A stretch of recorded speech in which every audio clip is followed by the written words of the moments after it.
Hello বন্ধুরা, তোমার সকলকে স্বাগতম তোমাদের চ্যানেল ডাব্লিউবি প্রাইভেট টিউশনে। আজকের এই ভিডিওতে আমরা এবিটিএ মাধ্যমিক টেস্ট পেপার 2024-25 পেজ নাম্বার হচ্ছে 447 ভূগোলের প্রশ্নের উত্তর নিয়ে আজকের এই ভিডিওতে আলোচনা করব। বিভাগ ক, একের দাগের সঠিক উত্তর নির্বাচন করো। একের এক, ভূমিভাগের উচ্চতা বৃদ্ধিকে বলে। অপশন নাম্বার ক, আরোহণ। একের দাগের দুই, অনেকগুলি করি একসাথে মিলিত হলে তাকে বলে পিরামিড চূড়া। অপশন নাম্বার ঘ, একের দাগে তিন, মৌতিক মেঘ দেখা যায় স্ট্র্যাটোস্ফিয়ারে। অপশন নাম্বার খ, একের দাগে চার, বৃষ্টির ছায়া অঞ্চল দেখা যায় পর্বতের অনুপাত ঢালে। অপশন নাম্বার ক, একের দাগের পাঁচ, দিনে কোনো নির্দিষ্ট স্থানে জোয়ার হয় দুবার। অপশন নাম্বার ক, একের দাগের ছয়, শৈবাল সাগর দেখা যায় আটলান্টিক মহাসাগরে।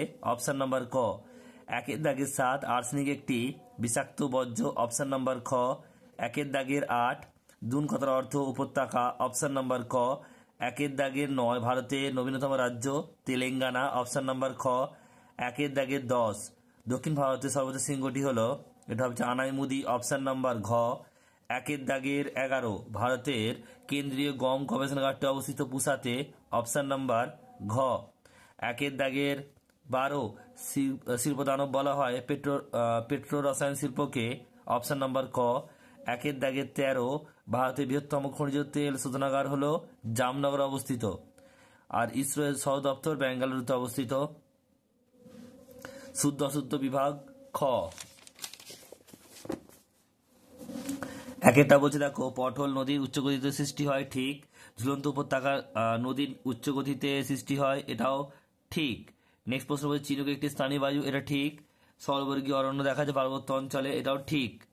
নেক্সট প্রশ্ন বলছে গোদাবরীকে দক্ষিণ ভারতে গঙ্গা বলা হয়, ঠিক। এরপর হচ্ছে ছয়টি ইঞ্জেকশনের সিরিঞ্জ একটি চিকিৎসা বর্জ্য, এটাও ঠিক। উপগ্রহচিত্রে ফলস কালার ব্যবহৃত হয় না, এটা ভুল। নেক্সট হচ্ছে পরেরটা দেখো। এরপর হচ্ছে দুইয়ের দাগের শূন্যস্থান পূরণ করে। একটা বলছে মিয়ান্ডাস নামটি এসেছে তুরস্কের ড্যাশ নাম থেকে, উত্তর কি হবে মিয়ান্ডার্স। নেক্সট প্রশ্ন পরেরটা কি বলছে দেখো, দুইয়েরটা বলছে যে সমুদ্র স্রোত সৃষ্টির প্রধান কারণ হলো বায়ু প্রবাহ।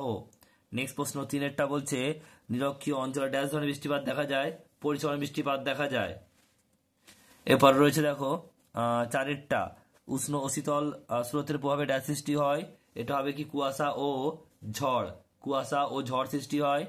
নেক্সট প্রশ্ন বলছে পরেরটা, এটা হচ্ছে পাঁচের দাগের, বলছে হ্রদের তলদেশ ভরাট হওয়াকে বলে ড্যাশ, এটা হবে ভার্ব।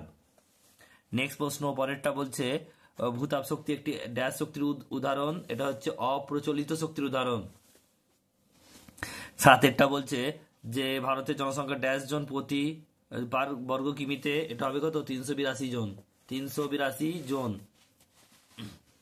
নেক্সট হচ্ছে দেখো এক কথা উত্তর দাও। একেরটা বলছে দুইয়ের দাগে তিনের একেরটা, নদী ষষ্ঠ ঘাতের সূত্রটি কে প্রদান করেছিলেন, এটা হবে ডাব্লিউ হপকিং। নেক্সট প্রশ্ন দুইয়েরটা বলছে দুইয়ের দাগে প্রশ্ন বলছে ক্ষুদ্রমণ্ডল কাকে বলে, ক্ষুদ্রমণ্ডল বায়ুমণ্ডলের কোন স্তরকে বলে, এটা হবে কি ট্রোপোস্ফিয়ারকে। নেক্সট প্রশ্ন পরেরটা বলছে একটি শীতল স্রোতের নাম লেখো, এটা ক্যানারি স্রোত দিতে পারো। নেক্সট প্রশ্ন পরেরটা বলছে পাখির পায়ের মতো দেখতে একটি দ্বীপের নাম লেখো, এটা মিসিসিপি নদীর দ্বীপ। নেক্সট হচ্ছে পাঁচেরটা বলছে এল নিনোর কোন অঞ্চলে দেখা যায়, এটা হবে কি, এটা হচ্ছে পেরু উপকূলে দেখা যায়। নেক্সট প্রশ্ন পরেরটা বলছে যে শ্বাসমূল ও ঠেসমূল কোন উদ্ভিদে দেখা যায়, এটা হবে ম্যানগ্রোভ বা সুন্দরী গাছে দেখা যায়, সুন্দরী বা ম্যানগ্রোভ উদ্ভিদে দেখা যায়।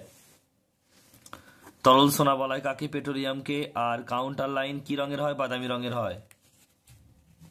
এরপর দেখা রয়েছে বাম দিক ডান দিক মেলাতে হবে, এটা হচ্ছে দেখো কালো হিরে, এটা হচ্ছে কয়লা, দুন এটা হচ্ছে উপত্যকা, হেমাটাইট হচ্ছে লোহা, আর সিলিকন ভ্যালি এটা হচ্ছে বেঙ্গালুরু। উত্তরগুলো দেখে নাও।